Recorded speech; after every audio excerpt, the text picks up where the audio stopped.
The X5 45e is possibly the best daily driver in the game, but the thing that catches your eye here are the subtle visual tweaks on this car, all Maxton everywhere. The front splitter, side skirts, the mirrors, in the back the diffuser and the OZ wheels as well. This is truly a car that blends daily practicality and efficiency with some plug-in hybrid smartness. With nearly 400 horsepower on tap whenever you need it, and the hybrid torque, this is a car that will definitely not be lacking behind, neither on the motorway or on some twisty roads. As you will see, it is not totally incapable of tackling all of these things. Under the hood sits BMW's 3-litre inline-6 petrol engine, producing 394 horsepower. As you can see, the engine is very down low in the engine bay, which makes its centre of gravity actually pretty low down. On electric range, you'll be able to go 80 kilometers, but that is actually more like 60 in real life. But something that is maybe a flaw in this car or model is the charging time takes ages. It takes about 8-10 hours for it to completely charge up to 80 kilometers an hour, well, 80 kilometers.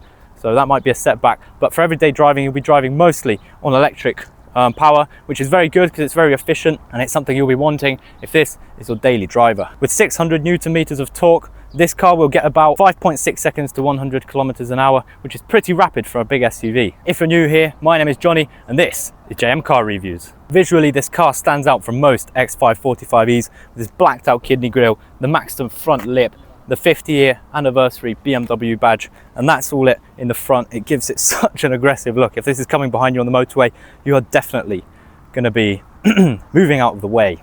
Coming round to the side, you get some big 21-inch alloy rims with OZ racing wheels, which again just gives it this like sportiness, which I really like on this car. It does have a bit of an X5M look, especially with these black M mirror caps.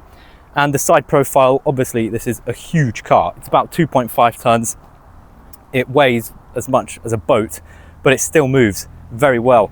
You get this subtle but very kind of important to the look rear spoiler, also very X5 ME, and the big rear diffuser and two exhaust pipes in this kind of rectangular shape, and the blacked out badges on the xDrive 45e and the X5 as well. Here, if we open the tailgate, it is obviously electric, and you get this kind of very big loading area. But if this loading lip bothers you, which it probably will, check that out.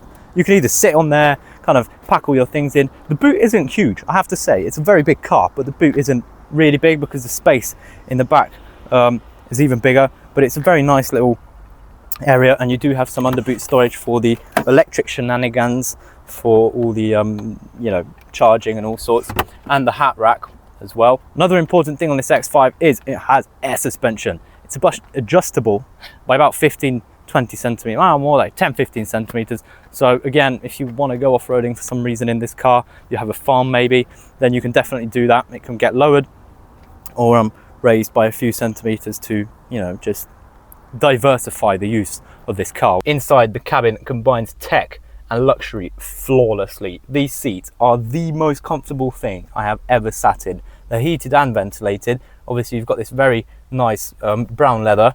Fun fact, this car has the same owner as the F80 M3, which video you can watch in the right hand corner above, and he kind of combined these two cars so that they both have this lovely brown interior. This trim, I'm not too sure what it's called, but I do think it looks a bit cheap. This kind of, well, it looks, it's a bit woodeny. I'm not sure, I'm not too keen on it, but it's still a lovely interior. And you get a huge panorama roof, and the steering wheel, which is, you know, obviously the basic BMW, bulky leather. It's just a very, very well made car, and you've got soft touch materials pretty much everywhere, you know, lots of tech and gizmos, and you've got very well sized door bins actually. You can fit 1, 2, 3, 4, 7, 8 cans if you want, which is a lot. We step into the back. Well, I'll open the back. You've got loads of space in here. Look at that. Brown interior once again, taking the cake.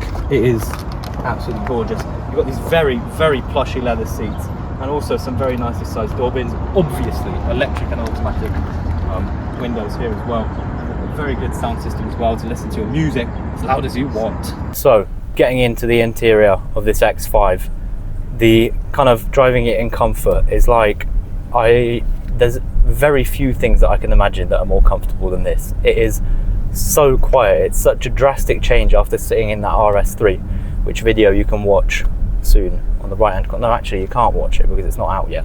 Anyways, next week RS3, stay tuned.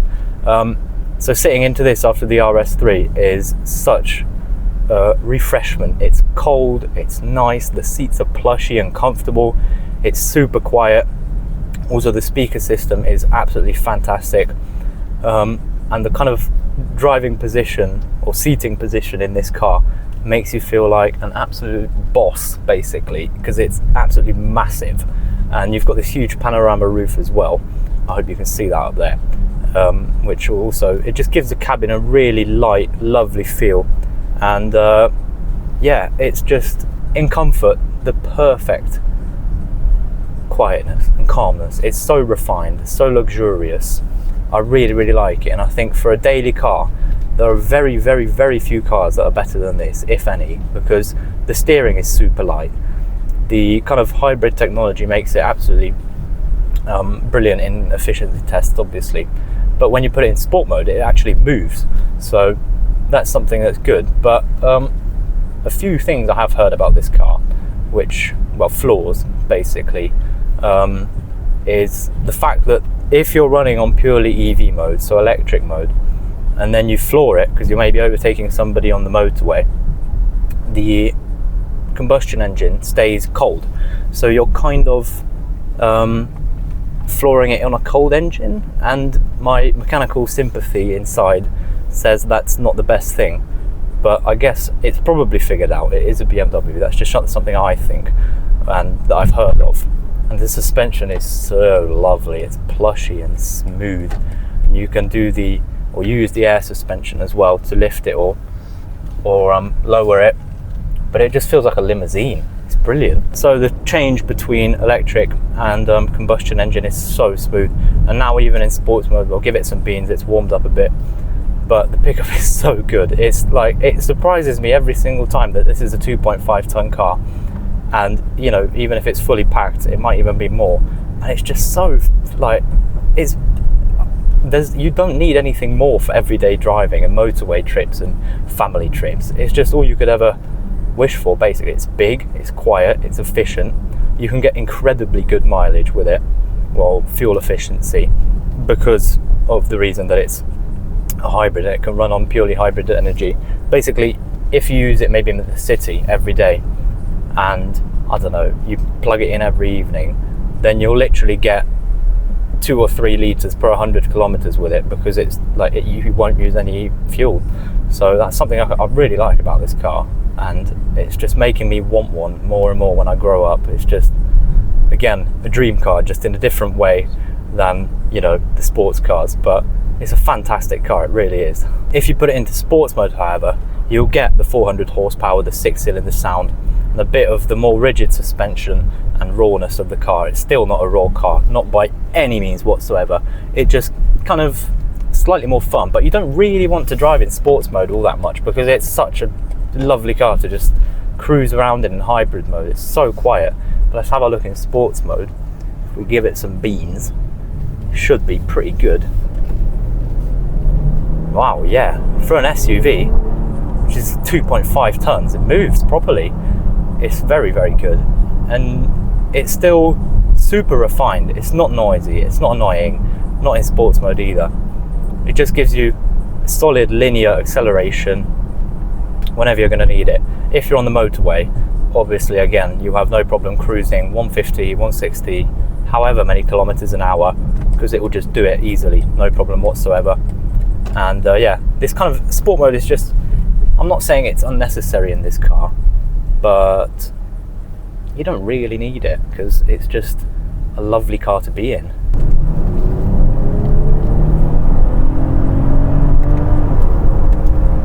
Ooh,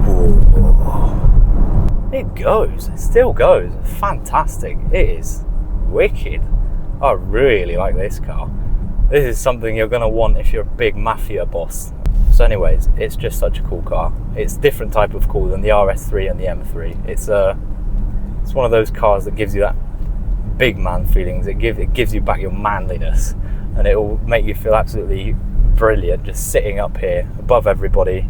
Powerful car, lovely interior, great looking outside of the car or exterior. Really a great car. So I hope you've enjoyed this deep dive as well, as much as I have. Sorry for it being 37 degrees and me sweating like a horse the whole way, but that's just how it is. Hungry. Not much you can do about that. To wrap up, the X5 45e is a perfect blend of luxury, slight sportiness and efficiency. If you enjoyed this video, make sure to like and subscribe, and I'll see you next time.